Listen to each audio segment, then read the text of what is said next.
நானே போய் எழுப்பிக்கிறேன். சீதா, சீதா, எழுந்துருமா. எந்திரிடி. எந்திரிக்கிறல்ல, தினமும் எனக்கு முன்னாடி எந்திரிக்கிறவ. இன்னைக்கு என்னாச்சு உனக்கு? இது பார், நானே கோலம் போட்டுருவேன். அதுக்கப்புறம் அத்தை என்னை விட அழகா கோலம் போட்டுட்டாங்கன்னு வருத்தப்பட்டா அதுக்கு நான் பொறுப்பு இல்ல. உன்னதாண்டி.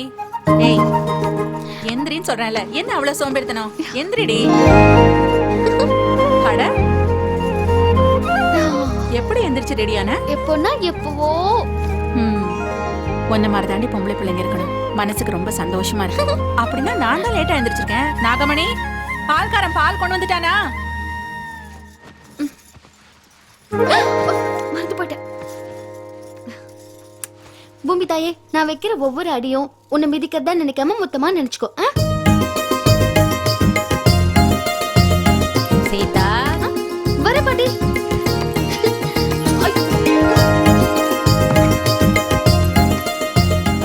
மெதுவா மெதுவா. சரி சரி. பாத்து நில்லுமா. இருக்கக்கூடாது இருக்கக்கூடாது இருக்கக்கூடாது. இதோ இருக்கு. அது என்னது? இருக்கக்கூடாது இருக்கக்கூடாதுன்னா இருக்கும், இருக்கணும் இருக்கணும்னா இருக்காது. அப்ப உனக்கு தெரியும். அதே நம்ம எனக்கு எல்லாமே தெரிஞ்சு போதும், அவ்வளவுதான். எப்பவோ ரொம்ப வருஷத்துக்கு முன்னாடி என் மாமியார் வச்ச செடி எந்த முகூர்த்தத்துல வச்சாங்களோ பெரிய மனுஷி. எப்பவும் பூ பூத்துக்கிட்டே இருக்கு. இதே மாதிரி பூமியில இருக்கிற வரைக்கும் நல்ல காரியங்களை செஞ்சுட்டு போய் சேரணும். அப்ப இந்த அம்மா என்ன நல்ல காரியம் செஞ்சாங்கன்னு கேளுடி. தங்க மாதிரி என் புள்ளைய அவளுக்கு புருஷனா கொடுத்திருக்கேன். இன்னும் என்ன வேணுமா?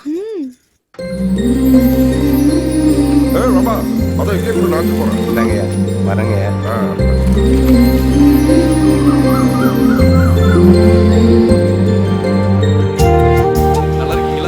என்ன காலையில இந்த பக்கம் கோவில்கிட்ட ஒரு சின்ன வேலை இருந்து முடிச்சு வீட்டுக்கு போயிட்டு இருக்கேன். சரி சரி, சந்தோஷம். சரி, நல்லா இருக்கியா?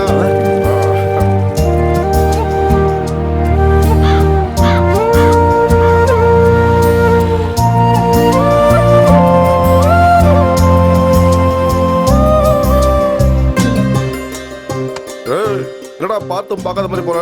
நல்லா இருக்கல்ல? சரி போ.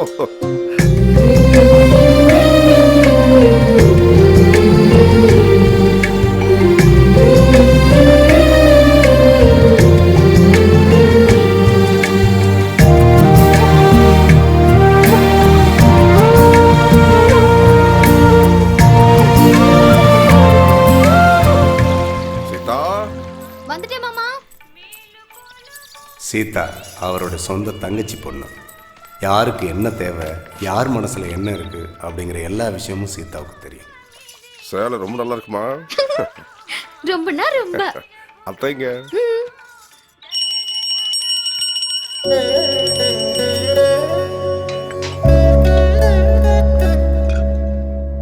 தெய்வமே, நாங்க எங்க வாழ்க்கையில இனிமே கஷ்டப்பட வேண்டிய சந்தர்ப்பம் வந்தா கூட கஷ்டப்படாம காப்பாத்துப்பா. ராமா. என்ன சிரிப்பு? அங்க பாத்தியா சீதா ராமன் எவ்வளவு அழகா இருக்காங்க. அவங்க அங்க இருக்காங்க, நம்ம இங்க இருக்கோம். நமக்கு என்ன கஷ்டம்? அங்க சீதா தோள் மேல ராமர் கைய வைக்கல, பாத்தீங்களா இல்லையா? நல்லா சிரிங்க. இந்த சிரிப்பை வச்சுதான் 30 வருஷத்தை கடந்து வந்துட்டோம். இனிமே என்ன? இப்ப என்னாச்சு?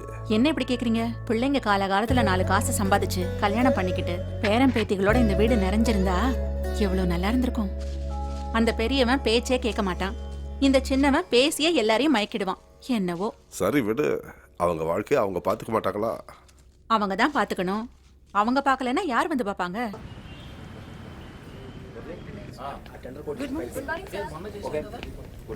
Sir, good morning sir. என்னத்தடா குட் நடந்து போச்சு இங்க? வாழ்க்கையை வழங்காம கிடக்கு. Good morning. Good morning.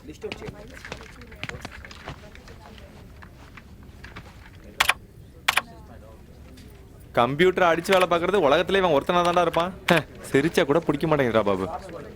என்னங்களாச்சு? முகத்தை ஒரு மாதிரி வச்சுக்கிட்டு உள்ளுக்குள்ள யாருக்காவது குழி பறிக்கிறீங்களா? என்ன விஷயம்? ஏன் கீழே பார்க்கலையா? இங்கிலீஷ்காரன் இங்கிலீஷ்லயே ஆப்போசிட்டான். மொத்தமா எல்லாரையும் வேலையை விட்டு தூக்குறாங்களாம். அவன்கிட்ட ஏன்டா புலம்புற? யாருக்கு வேலை இருக்கோ இல்லையோ அவனுக்கு மட்டும் வேலை கன்ஃபார்ம். உள்ள இருக்கிறவரு அவனுக்கு மாமன். சார் வந்துருச்சு. உங்களை உங்க மாமா கூப்பிடுறாரு. நீங்க சொன்னது உண்மையா இல்லையான்னு உள்ள போய் தெரிஞ்சிட்டு வரேன்.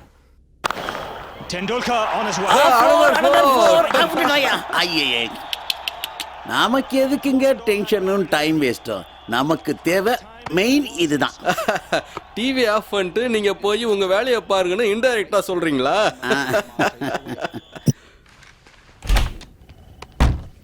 வாடா. ஆல்ரெடி வந்துட்டாரு. உங்க ஆளு பாக்குறதுக்கு ஒரு மாதிரியா இருந்தாலும் உண்மையாவே கெட்டிக்காரன். உட்கார்ற.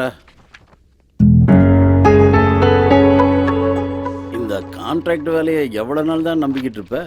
முன்னெச்சரிக்கையா வேற எதையாவது பார்த்துருக்கலாம்ல. அது சரி, வேலையில வச்சுக்க போறீங்களா எடுக்க போறீங்களா? இதாண்டா உங்ககிட்ட பெரிய பிரச்சனை.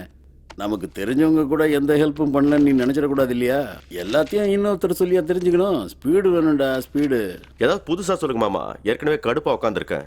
இதான் உங்ககிட்ட சொல்றத என் முகத்தை பார்த்து சொல்லுங்க. முகத்தை பார்த்தே சொல்றேன்டா.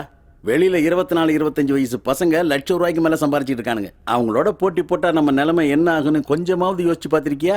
அந்த யோசனை எல்லாம் வராது. இல்ல மூக்குக்கு மேல கோவம் வேற. 6 மாசமா உன்னை பார்த்துட்டு இருக்கிறேன். இந்த ஆபீஸ்ல யாருக்காவது நீ குட் மார்னிங் சொல்லிருக்கியா? யார் கூடவும் சரியா பழக தெரியாது, அதை விட புழைக்க தெரியாது. இதோ இப்படிதான் உங்க அப்பா இருக்கிற மொத்த சொத்தையும் வித்து தின்னுகிட்டு இருக்கிறான். நேர்மையா வாழ்றோங்கிற பேர்ல. முடியலன்னா அடங்கி போகணும். இத பாருங்க, இதுக்கு மேல விக்கிறதுக்கும் எங்க கிட்ட ஒண்ணும் இல்ல. இப்படி இருக்கிறதுல என்ன தப்பு? நான் இப்படிதான் இருப்பேன், என்ன மாதிரி தான் இருப்பேன். குட் மார்னிங் சொல்லலையா? Good morning. உங்க மேட்டர் மட்டும் பேசுங்க. அடுத்தவங்களை பத்தி உங்களுக்கு எதுக்கு? போகும்போது பணத்தை அள்ளிட்டா போறீங்க. எத்தனையோ பேர் போயிட்டாங்க இந்த இடத்த விட்டு, கணக்கு சொல்ல முடியாது. வேலையா வெங்காயம்.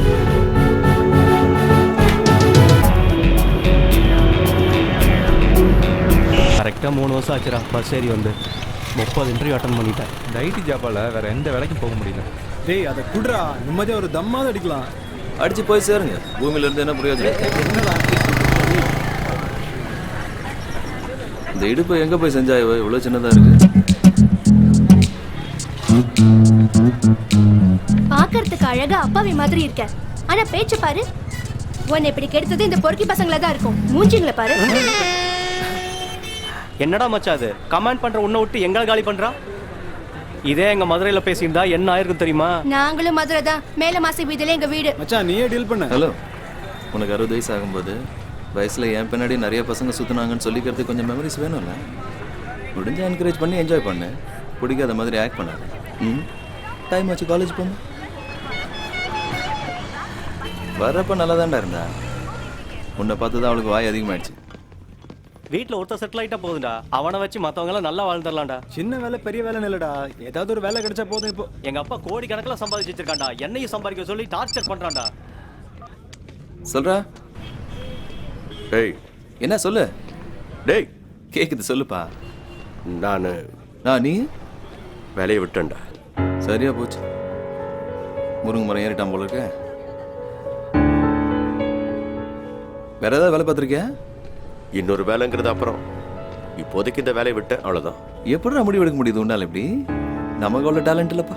அப்படிதான்டா, எதுக்கு ஒரு லிமிட் இருக்கு. எப்போ இப்படியே இருந்துருவோமா? நான் கரெக்டா. அடிக்கிறது ஆக்கற அடிக்கணும். சும்மா 6000-7000க்கு வேலை செஞ்சுக்கிட்டு விடு, பார்த்துப்போம். அதான் நான் இருக்கேன்ல. இந்த விஷயத்தை அப்பாட்ட சொன்னியா? யாருக்கும் சொல்ல போறதில்ல, உனக்கு மட்டும்தான் சொன்னேன். இனி பேக் பண்ணி போக வேண்டியதுதான். வேற என்ன? பேச மாட்டேங்கிற? சரி வச்சிடறேன். சரிடா.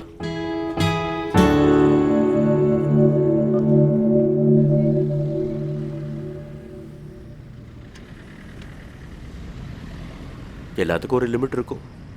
உண்மையா? அது எப்போ அந்த இடத்துல இருக்குமா?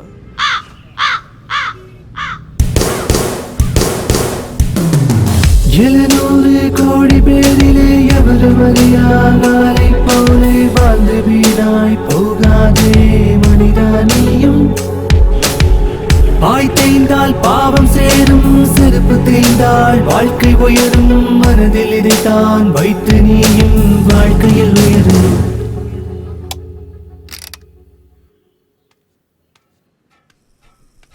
இவன் கோவிந்தராஜ் பையன். இவனுக்கு ஒரு பேர் இருக்கு. எல்லாரும் இவனை தோல் தூக்கின்னு கூப்பிடுவாங்க. அது சரி, கோவிந்தராஜுங்க. இவர் வீட்டில் மீன் குழம்புன்னு ஊருக்கெல்லாம் தெரியணுமா? அதுக்கு தயந்த பந்தா. அது சரி, இவங்க 2 பேரும் நல்லவங்களா கெட்டவங்களா?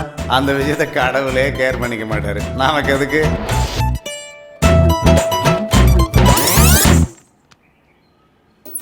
பேசும் வார்த்தை உண்மைதான்.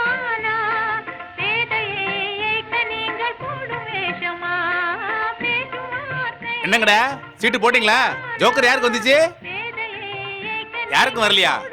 எப்படா வரும்? ஜோக்கரை நான் எடுத்துட்டு சீட்டை மட்டும் தான் அனுப்பி வச்சேன்.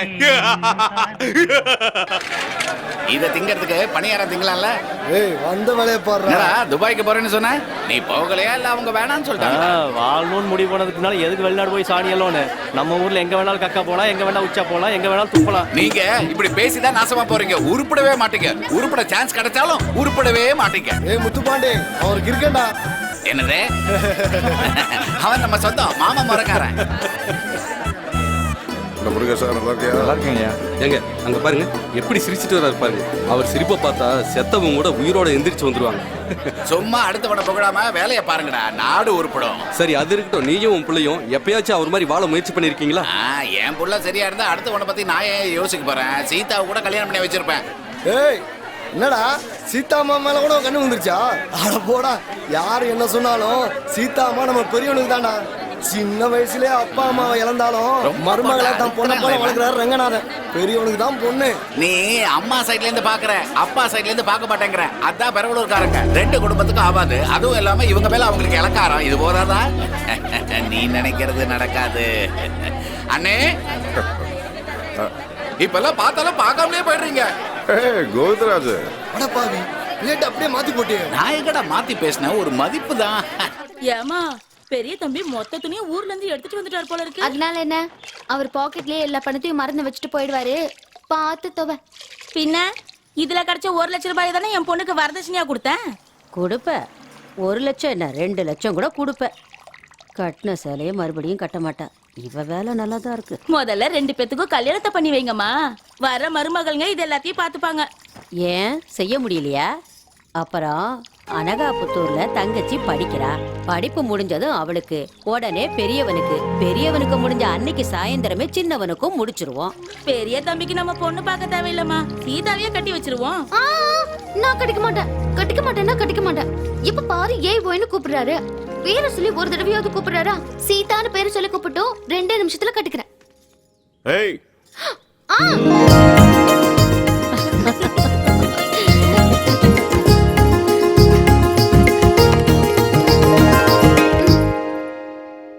என்ன? ஏய் உன்னதா என்ன பாக்குற? தலையில பூவும் சேலையும் அம்மன் கோயில் சேலை மாதிரி அழகு.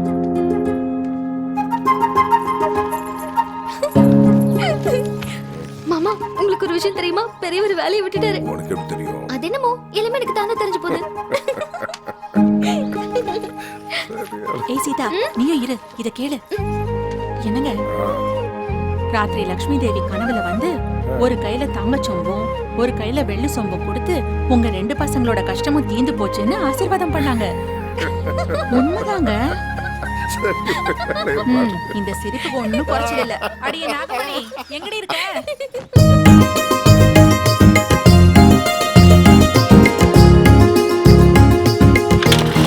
ஐயோ, அதுக்குள்ள என் புள்ள கிளம்பிட்டான் போல இருக்கு. அடே பெரியவனே,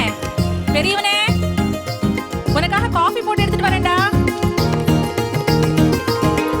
ஏண்டி எங்கடி போயிட்டாம? அவர் ஆபீஸ் போயிட்டாரு. ஆபீஸ்க்கா?